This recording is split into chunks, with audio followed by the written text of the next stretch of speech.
I think compliance comes first. As was discussed during the meeting today, I think just waiting to comply will inevitably lead to losing competitive advantage in the future. So working towards compliance, demonstrating it, documenting it, actually making some communication out of it is the first step. Then I think new globalization entails a lot of agility needed to be able to cope with the unexpected, because I think what we've seen in the last 2-3 years is that there's no such thing as a stable regulatory framework. There is no such thing as everybody abiding by the rules, simply because we're gradually leaving a rule-based world into a world where there are bilateral agreements, there are exceptions, there are people not playing by the rules. And I think for a business, again, being compliant is necessary, but not being naive about compliance and the pace to comply is also important. It's a matter of commitment, so being compliant yields competitive advantage, and I would still advocate being compliant, particularly to EU regulation, as a key competitive advantage, and being ahead of the curve to simply outbeat those players that will try to avoid compliance until things get better, but things will not get better. Yeah, I think it's in the current trade environment again. So compliance is necessary. It's creating a whole ecosystem around digitization, around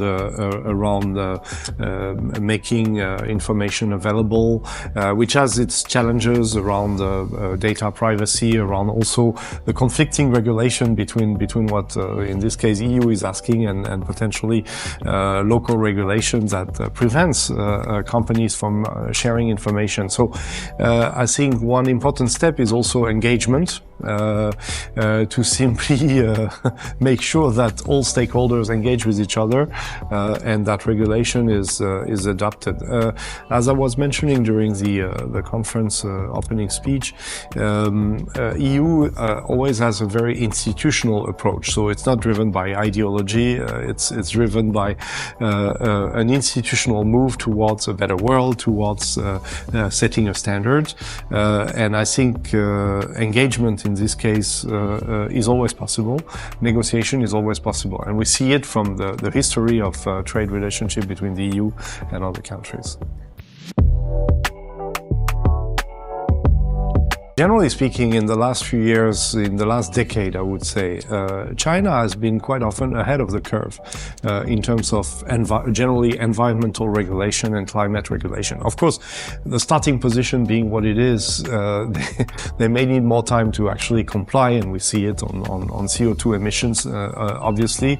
But we clearly see that there is a willingness in China to actually make high environmental standards as a competitive advantage on the world scene. And China is powerful enough with its economy, with its exports, with its technology to actually set standards. So in a way, I would not say it's following the European path, because I don't see that China as a nation would see it like this. But it's similar direction for similar reasons. Europe is willing to set standards and send a message to the world, for example, with CBAM or with EUDR, that it's setting a standard and it expects whoever wants to access the European market to actually follow these standards. And in a way, China is doing the same out of the same economic might. You can think of Europe as a huge market for many exporters in the world. China, in a way, is also a huge market and is following a similar route.